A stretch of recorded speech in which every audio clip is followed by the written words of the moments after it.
flex around. It was supposed to be a support, but no one plays a support. It's actually more likely to be mid lane or played bot. So gonna be interesting to see where it is actually moved to. Chugga, chugga, chugga, chugga, chugga, chugga, chugga. You hear that, Isaac? That's the sound of the death ball train ready to leave the station. Anytime I see Seraphine, I expect them to pick 4 other champions that want to group up in a ball and walk around together. And it's really interesting because then there's different options, right? Do you actually try to draft your own death ball and just like meet up and scrap it out? Battle. Or do you try to go full on split push and wave clear, right? Because that's actually the answer that I like against these multiple enchanter comps when I'm playing in solo queue and I see like Seraphine Sona bot lane or whatever. I'm like, well, I'm playing Fiora and I'm never grouping the whole game, right? Mute my team. Yeah. Doesn't matter. I'm not fighting that. So, see him side lane.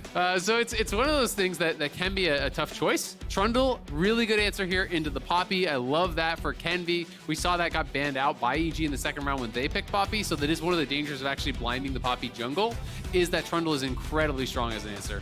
And they also picked the Swain early for TSM. They want to deny that Swain away from a Seraphine Deathball comp, but Swain has some situations that he's much, much better in than others, generally very good against dive, but it doesn't look like Immortals are really drafting a bunch of things diving in together. Cassiopeia, one of those mid-lane mages that can traditionally just out-DPS similar ranged counterparts very effectively. Yeah, absolutely. It's interesting to actually see this getting picked up here. Cassio, not a super popular pick these days in pro at all.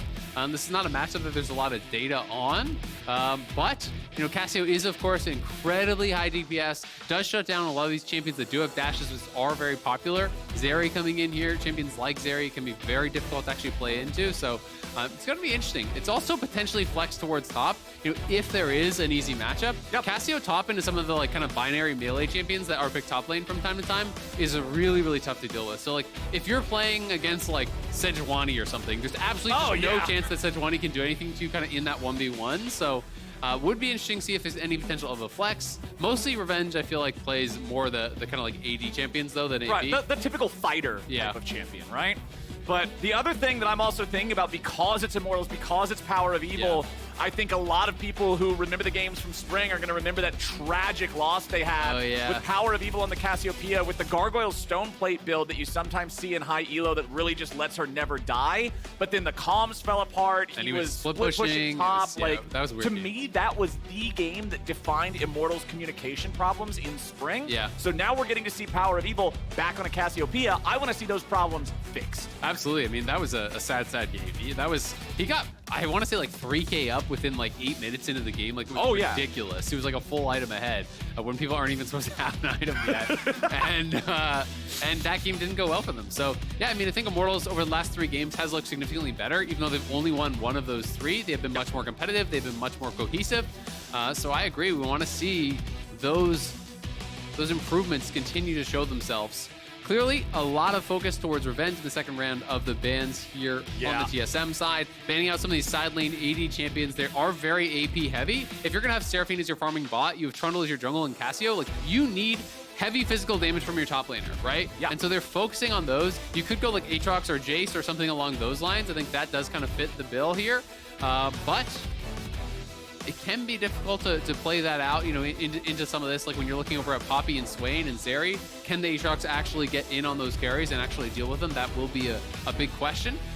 Enchanters were obviously banned out here. The pairings with the Zeri is the concern for Immortals. So banning out Yuumi, banning out Lulu.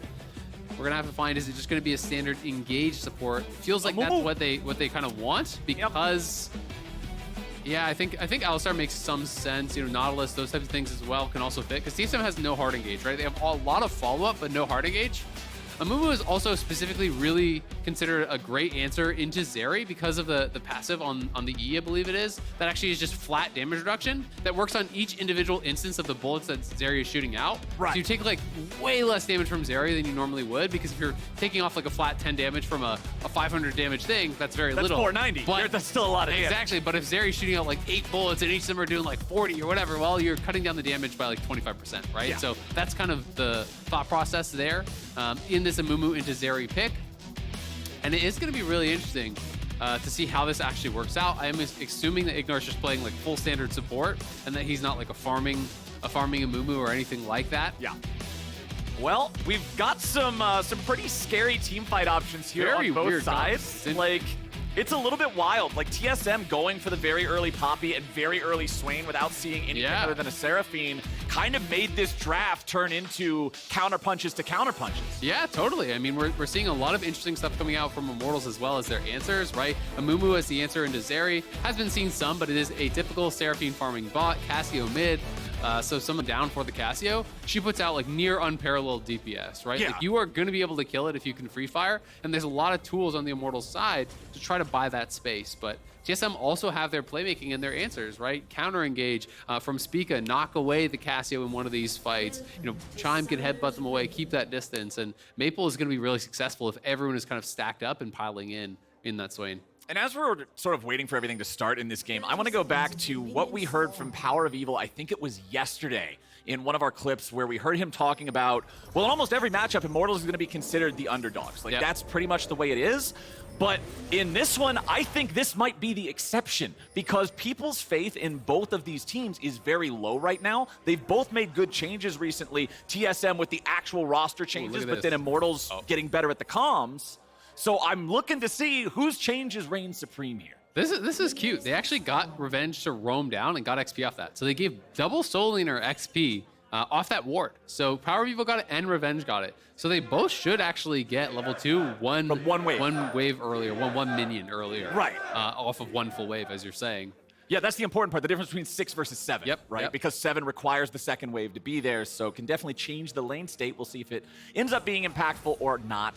But it can be against Cassio. I mean, you got to pay respect to Cassio. At level 2, if Cassio dumps her mana bar into you, you can just die, right? But I always feel like when you're playing against Cassio, especially in the early phase, you're playing more against her mana bar than her health bar. That is really kind of the limiting factor because she can do so much DPS, and that's why you start out, you know, with these tier starts. It's double tier start here for Immortals, so I think they're pretty happy to just kind of chill. But it looks like it's potentially a level 2 gank here early on. Is Kenvi actually coming down? I think they're going to go for it. What is it? The best gank path is the ones your opponents can't expect. Instinct!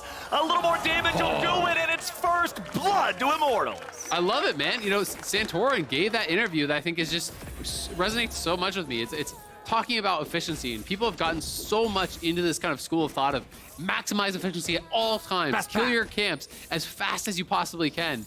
Well, this is not efficient at all as far as that goes, but getting first blood early on, it's just red straight down to bottom, and Lost started E here, so they clearly were going for this game plan, or you would just start Q. They wait, they get the Q stun there, the pillar comes through, the E stun to follow it up, because if you're slowed, you get rooted. If you're rooted, you get stunned by the Seraphine. So it's kind of amped up by these additional things that are landing there, and they're able to get first blood on the Trundle. Of course, Spica is going to be head in experience.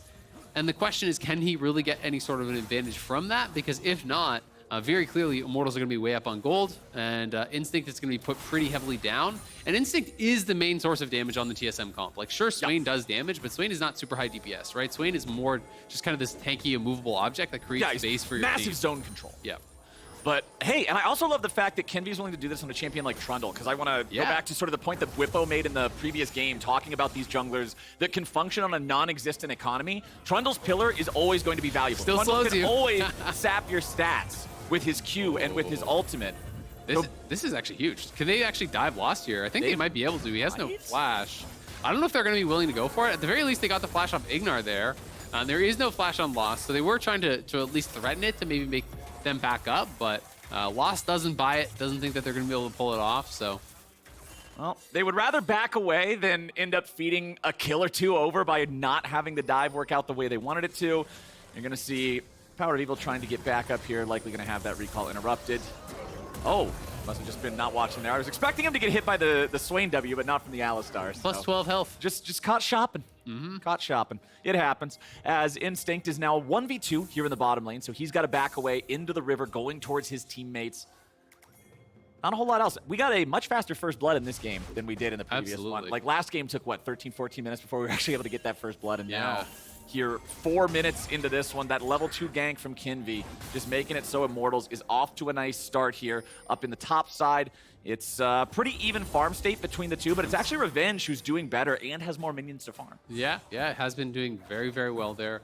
Pretty much every single Aatrox matchup in the game is just like, can you hit the Qs? And if you can, you actually can do really well in a lot of lanes. And as such, often his matchups are kind of, whether it's easy or hard, it's just based on how easily your opponent can avoid those Qs, right? Like, it's one of those things that, especially if you get the push, it's very difficult to play against Aatrox who has the push, because then when you're trying to farm those range minions under tower, especially if you are a melee champ, it's very easy for him to kind of know where you're going to step up.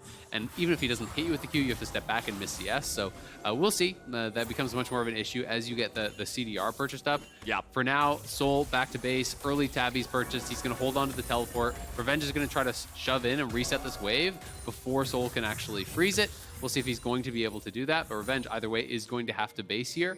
And if Sol can get a freeze, which it looks like he should be able to if he pulls the wave away, then you're going to have to see Revenge TP back to actually fix the wave. So Revenge should have to TP, but he actually killed all the range, the melee minions. So now it's just going to be a slow push. Ooh, Ignar, that's not where you want to be, buddy. That's not where you want to be at all. Spica picking up a kill there, tying up the game, 1-1. Good job by Spica. 2 trips down towards that bot side, able to actually take down the Amumu support there. Got the flash the first time around. Repeat gank down towards bot. They get the kill. Gonna be pretty happy about that. Lost off to a good start though. Has the lost chapter, has the tier, so all his mana problems, thing of the past pretty much. Once you get to that point, you are chilling. Lost Chapter is just that item that if you're a mana champion, you are now no longer a mana champion once it is purchased. It just takes care of so much of it for you. As Sol about to transform into the Gnar, but does not want to chase after Revenge any further. It's always a little bit scary because it's like you want to punish the Q cooldowns, for Revenge. When Revenge uses his chain, when he uses the Qs, you want to. That's your window to kind of have some fun. Yeah. And that's when it gets difficult as he gets more CDR. Those windows become fewer and further between. Spica does have flash, so there is a potential to try to look for a play here if you want to push in and look for a dive. They're bringing 4 men mid. You look at that mini map, everyone is coming up here, trying to move up to threaten that. We'll see if they actually do commit to it. Doesn't look like it for now, but it is always scary. If you get pushed in under your tower, Poppy can flash or Hex Flash over that Raptor wall and just immediately stun you into the wall, and that can be tough to actually deal with. The Raptor wall flash gank on a champion that does not normally have terrain clearing mobility is one of my favorite plays. I love doing it. I love seeing it. It so often catches people off guard if you can get the setup for it. So hopefully we can see that at some point here. Maybe on a return trip. But up top here, Sol trying to chase Revenge away again. Of course, whenever Revenge hits these Qs, Sol always has the chance to go for a couple of auto attacks afterwards. Just the nature of being a ranged champion. It's not just about the direct trade, it's about the walk away damage as you're trying to get out of that auto attack range. Immortals still have a very, very slight gold lead, but honestly, the game's essentially dead even here. 16 gold. 1-1. Yeah, it's 16. That's a whole cast now of it's minion, almost my 100. friend. Yeah. They're hopping up there. Just like 8x'd. Yeah, that's when now it's gone. 8 times your gold lead, bro. Yeah, we'll see. We'll see where the first major fights are going to come from. Neither team taking Dragon makes it feel like it's going to be one of those much more slow games where it is going to be more about the scaling. TSM, I think, happy to try to have this Zeri farm it up. And when you have Cassio, when you have Seraphine, these style of champions looking to just stack up the tiers, complete your first items. It's also a lot stronger now because Liandry's and Demonic Embrace. You can have multiple. You're not actually punished for having multiple on the same team. When we did see Seraphine bot, I think it was TL. Correct me if I'm wrong. I think we're playing it on Saturday. When they played it, they did actually end up going double Liandry's. You're almost guaranteed to see that here, I would think as well. PowerOfEvil is usually going to opt towards the more high damage options. Sometimes Cassio's will go Everfrost, but Liandry's definitely feels like the more common option. Especially on anybody with a dot, stacking the dots together so that the Liandry's procs off of the first one that is in the champion kit always feels good. PowerOfEvil throwing out the miasma, so Chime's not really able to do any sort of playmaking while standing on top of that. But now we've got both teams heading into the top side river, as the Herald is already aggroed by Kenvi. Just not really in any hurry to continue DPSing that one down with TSM still hanging out here. About 1/3 of the patience remaining. Kenvi fighting it on the very edge of the aggro range there. And TSM pull away. Looks like they might just go for a trade here instead. Maybe take the Drake, look to make something happen on the other side of the map. Spica walking up, throws down a control ward that'll see Ignar passing through. But Immortals should be able to get themselves that Herald. A little bit more damage from Kenvi will get it done. TSM steal away the chickens. You call that a positive trade for Immortals every time. Yeah, absolutely. They're not even going to be able to start up the Dragon till just now. So we'll see if if Kenvi wants to come down and contest, I don't think that he's going to. It doesn't mean if you're on a team's going to play heavily towards bot, that Soul's going to have to play a little bit more defensively up on that top side. Does have to be a bit careful, but of course, you can actually hop over the Trundle pillar, so it's not the biggest concern unless you actually get pillared out of your jump, which is a lot more difficult to actually have that timing right. PowerOfEvil, nice little anticipation there from Maple, had the timing, knows he's going to go over and collect that blue buff, lands the W, and the Swain stocks, people don't talk about the Swain stacks that much, but it is actually something that's very important. Has 10 already, so that's 120 bonus health, right? And if you think about it, a Ruby Crystal is what, 150, right? So he's like almost a Ruby Crystal worth of health there already. So you get 2 more stacks, that's worth 400 gold, like thereabouts.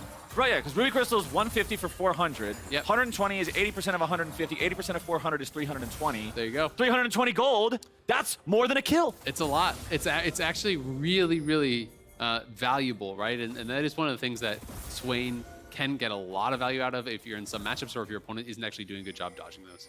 Nicely done there from Maple, dialing in that accuracy as TSM has the Spica and Chime goon squad walking around through enemy territory, clear out some of that vision, look for playmaking. Poppy and Alistar together can really mess somebody up if they're not ready for that ambush. Yeah, absolutely. Fortunately, they have been ready for the ambush, so not a lot of messing up happening right now. Poppy just kind of chilling. Poppy has one of the most fun walk animations though on this astronaut skin. She's just kind chilling. of floats a little bit. Now, nothing's gonna happen here, observers. Don't be baited. Go back to the important thing. Go back to the Poppy skin. Get us a nice little close angle there. Okay, maybe something is gonna happen. Maybe we can't just watch Poppy. Maybe Kenvi is gonna grab the kill on Soul. The revenge set up. Immortals now 2-1 on the scoreboard. They've got Kenvi up here with the Herald in his hands.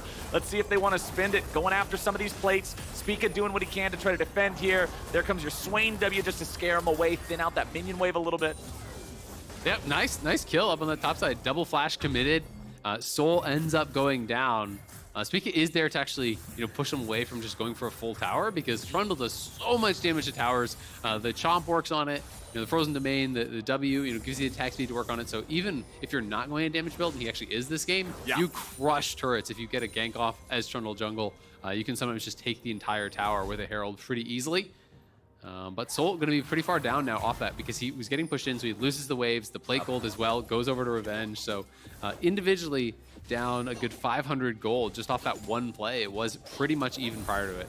And I like the fact that you mentioned the damage build here because Divine Sunderer Lethal Tempo Trundle is really scary in any sort of a small fight, 1v1, 2v2 type of skirmish situation. That champion can just shred you.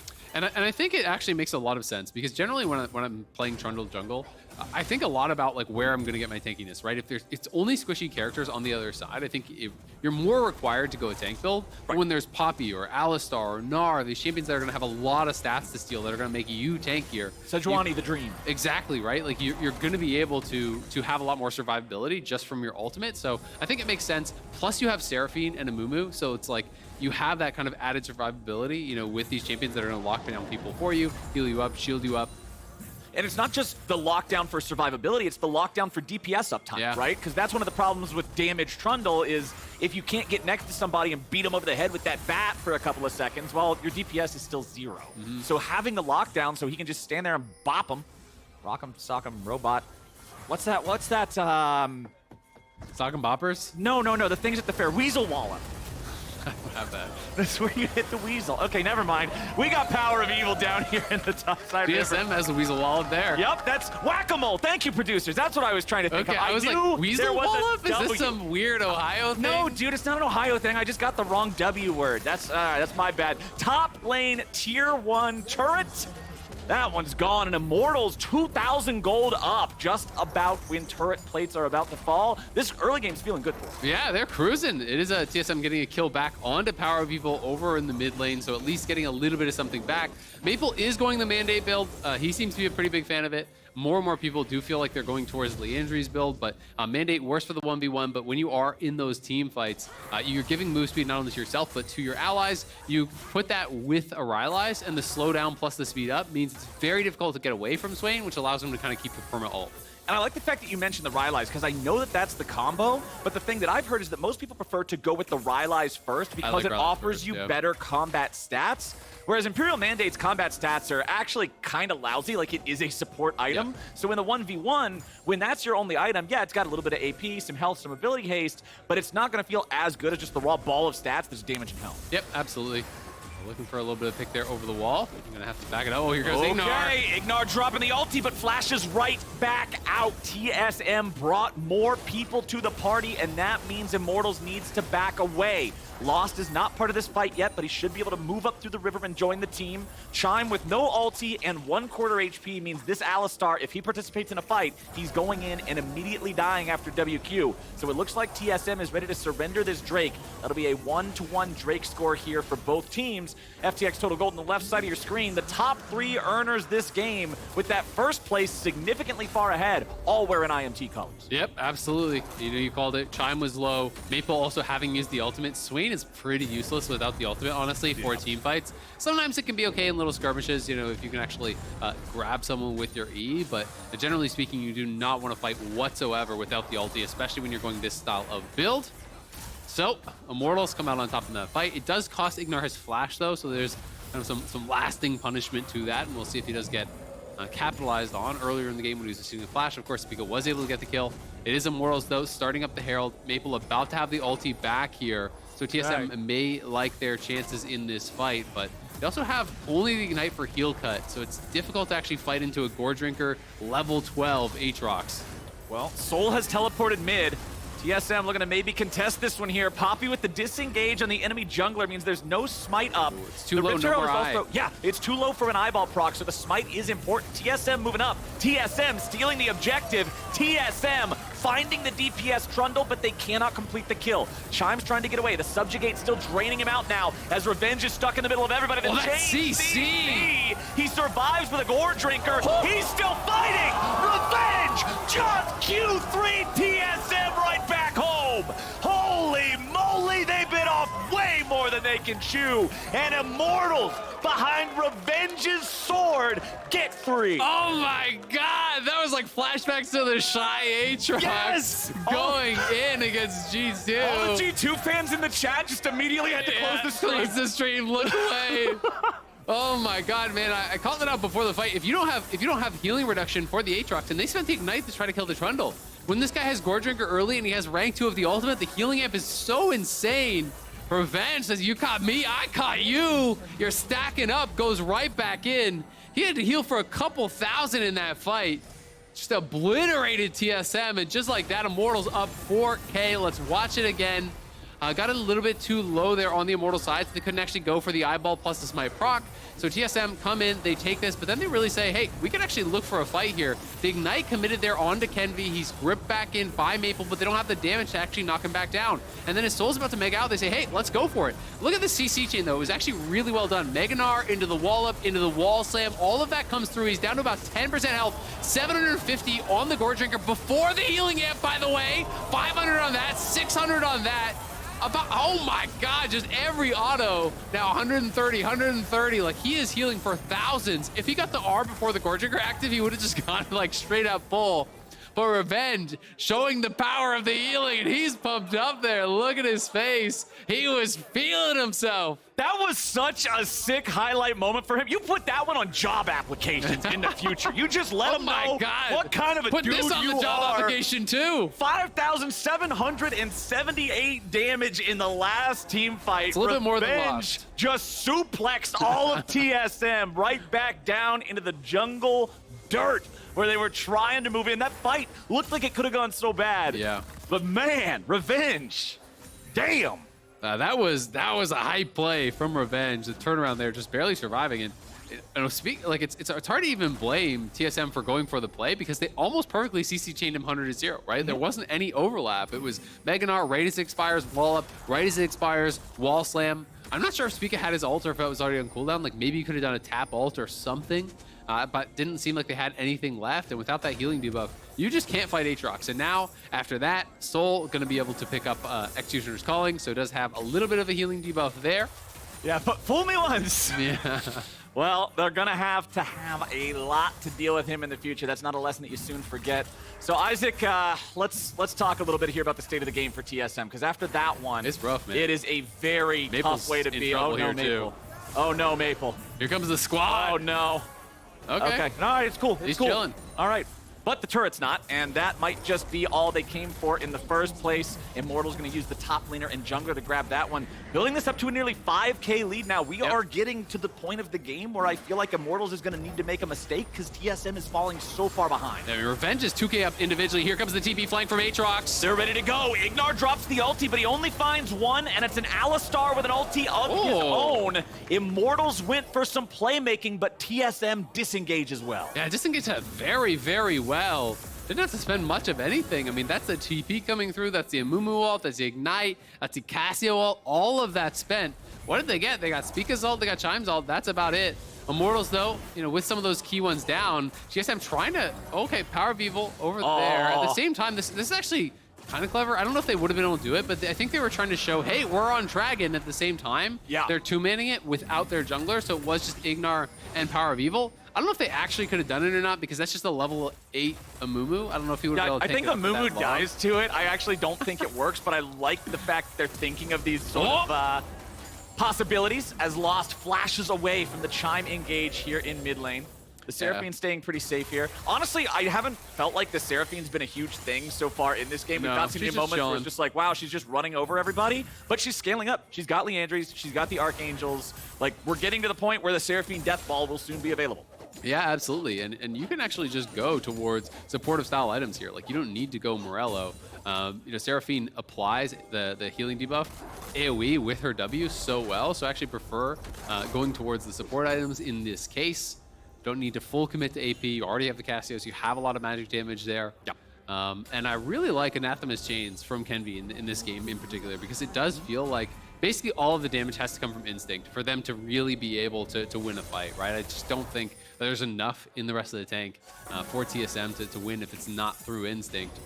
And he is going a bit of an atypical build here. So it is Shield Bow into Essence Reaver. Almost always you just see in pro like PD and then, you know, either LDR or IE third. So it's a little bit of a different build. You do have obviously more CDR. You know, you're not gonna have any mana problems whatsoever, which is always gonna feel pretty nice. And it is very AD heavy, of course. So if you go IE third, like it's a very big spike, but it's a really expensive build too, so it does push that back. And you know, given that he may still feel like he has to go LDR, that would mean that your IE is super delayed. And it's one of those things too where those cost increases are going to feel even worse in a game that you're losing by this much, because you're going to have less neutral resources to try to go after. Immortals back over to the Baron. They have started this one up, and they're not backing away after the blue trinket this time. Spica's going to try to knock somebody out of the pit, see if maybe he's able to go in and steal this one, but no, sir! It's claimed by Immortals, and Chime jumps into a 1v5. Alistar ulti's generally pretty good at keeping you alive, but will it get him out of this one?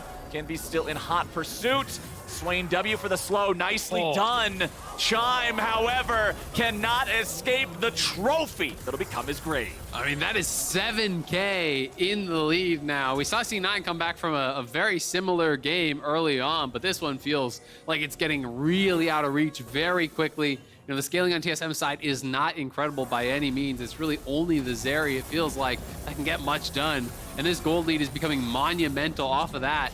You can expect PoE is going to be really close to his third item. You know, Revenge already has 2 completed. We already talked about the 2 completed there for a Lost.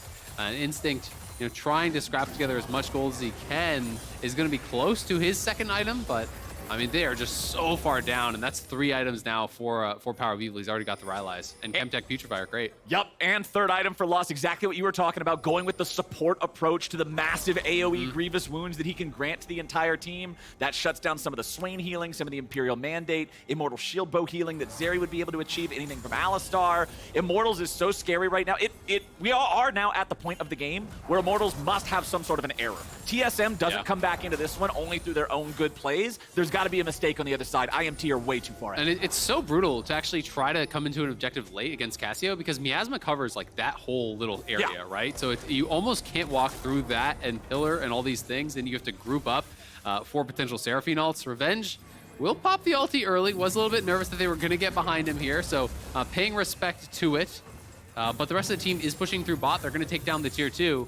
and then can potentially retreat back towards the dragon as this buff is going to end. You can see the Baron buff timer, a minute 6 remaining. The dragon's going to spawn in the minute 3, so they're going to be able to have this push in, take as much gold as they can, and then retreat back to that dragon and try to pick that up. But Soul megaing out, wants to potentially try to look for some sort of a flank, but I just really like this kind of bodyguarding here by Ignar. He's just playing that angle, not allowing Soul to go for any sort of a wraparound. And if you spend the Ignar on the Amumu, well, who cares? You're going to lose the rest of the fight.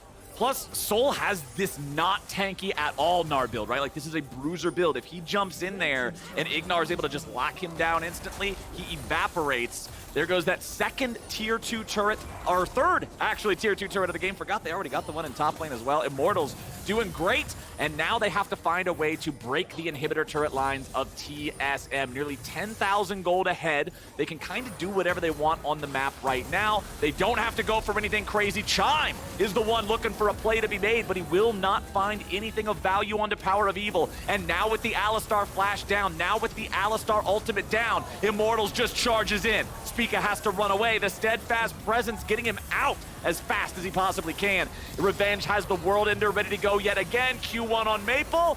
Is he going to find anything else? Okay, there's the stasis. Should be able to dash back over the wall. He'll stay alive.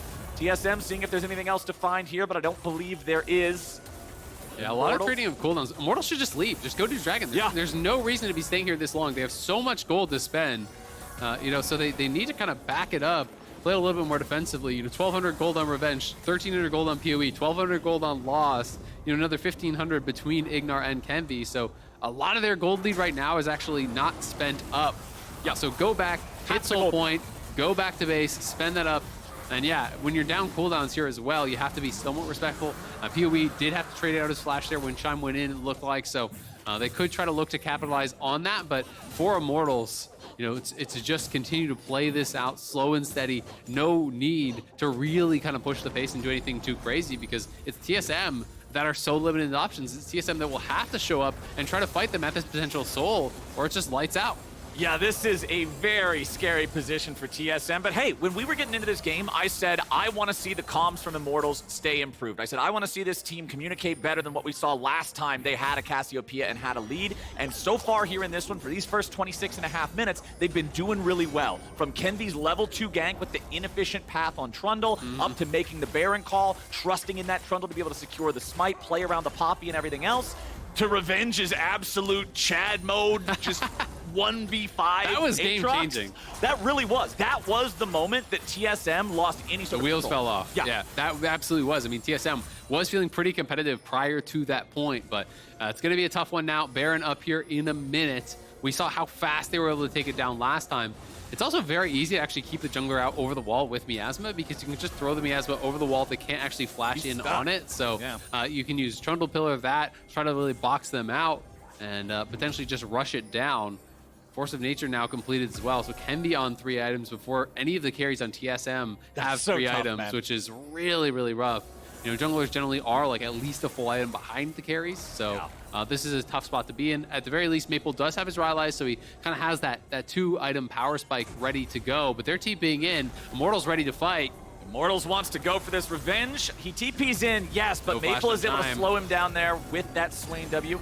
As Kenvi looking for any sort of damage he can find here. PowerOfEvil throwing out some miasma. Ignar looking for a way into the fight. Drops the ulti on 3, and Chime is dropped first. Immortals running over TSM here, but is PowerOfEvil removed by Maple? IMT still fighting back. Instinct's going to be the target as Kenvi backs away. Maple continuing to zone them all out here with the power of the ulti. Revenge frontlining for the side of IMT. TSM backs away. Honestly, even though they lost the trade 2 for 1, that's still about as good as they could hope for here. Yeah, absolutely. I mean, it's just rough for TSM. You can see the difference in the gold there. They get that first kill on PoE.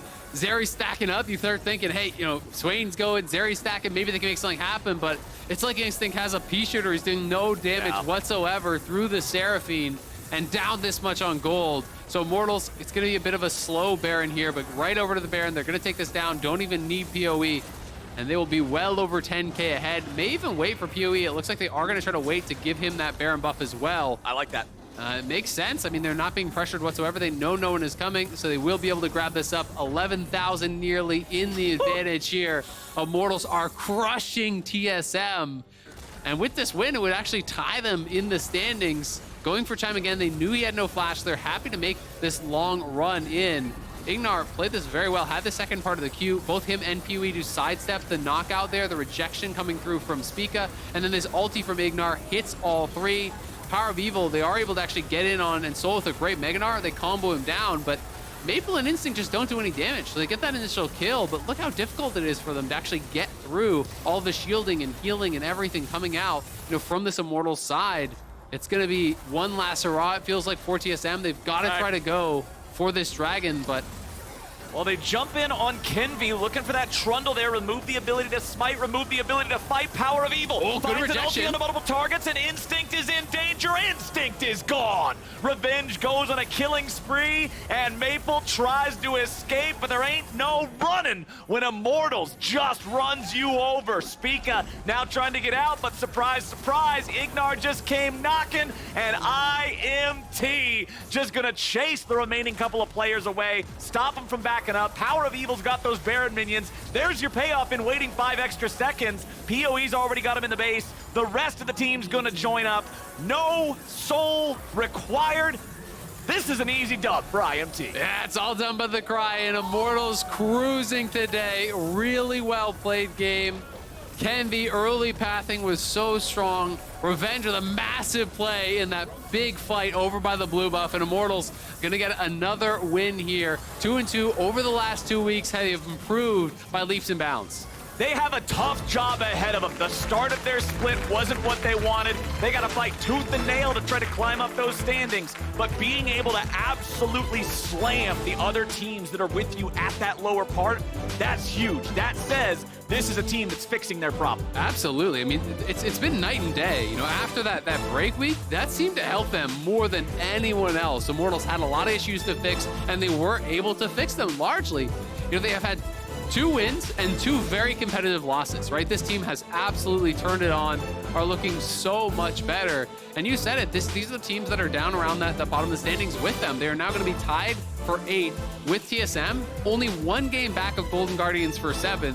They are starting to make up a little bit of ground here on these teams, and they're going to be a couple games up on Dig. Yeah, I'm really liking the new Immortals that we're getting to see here with the improvements. Obviously, there's still a long way that they've got to go, but the strides that they're making have been awesome. The individual chance for the players to shine in these moments too, stepping up and showing that they're not going to back down in that moment where it's put up or shut up. You know what I'm talking about. I'm talking about Revenge. Bad Aatrox dies there. Chad Aatrox flies there. If you go in, they go down. Yeah, absolutely, man. And those are the kind of plays that I feel like, make fans out of people. Right? Yes. You remember those exciting moments. You think about those hype plays. That was definitely a big one for Revenge. Huge. No heel cut there in that fight for TSM. Level 2 ultimate on the Aatrox, turns around, barely survives the CC chain, gets the Gore Drinker off, and just heals straight up to full, crushing through that team with multi-man Q after multi-man Q. Was really well played for Revenge, and that just felt like that was the moment that TSM didn't have a chance in the game anymore. Yeah, and I love the fact that we got his player reaction cam after it, because it was exactly what I expected from somebody who just 1v4 like multiple Qs in a row and kept his entire team not only in the game, but now firmly in control. Yeah. After that, TSM never really got back into anything. Yeah, they had the one random kill on Cassiopeia, right? Yeah. But that's about it. And I mean, so much of this game just felt like it was about Kenvi and Revenge to me. It was about the top side for Immortals getting work done. PoE was kind of chilling farming. The bot lane was kind of chilling farming. There were some skirmishes, but largely, they didn't have to make a lot of the action happen because, Kenvi had some really good plays, had some really good ganks, and Revenge got so far ahead that he was kind of able to assert his dominance on the map. The team played a really strong objective-focused game. They used the Cassio to take the early Baron uncontested. Once they get that, the gold lead explodes. They already had Dragon control, so they were cruising, and it's another game here for TSM that they're going to be left wanting back. They have been having a bit of a rough split, have not been able to kind of live up to some of those expectations, but at the very least for TSM, some of these new players gaining a lot of experience, and I think showing some really bright moments. I've been happy to watch this kind of new era of TSM guys come in. Yep.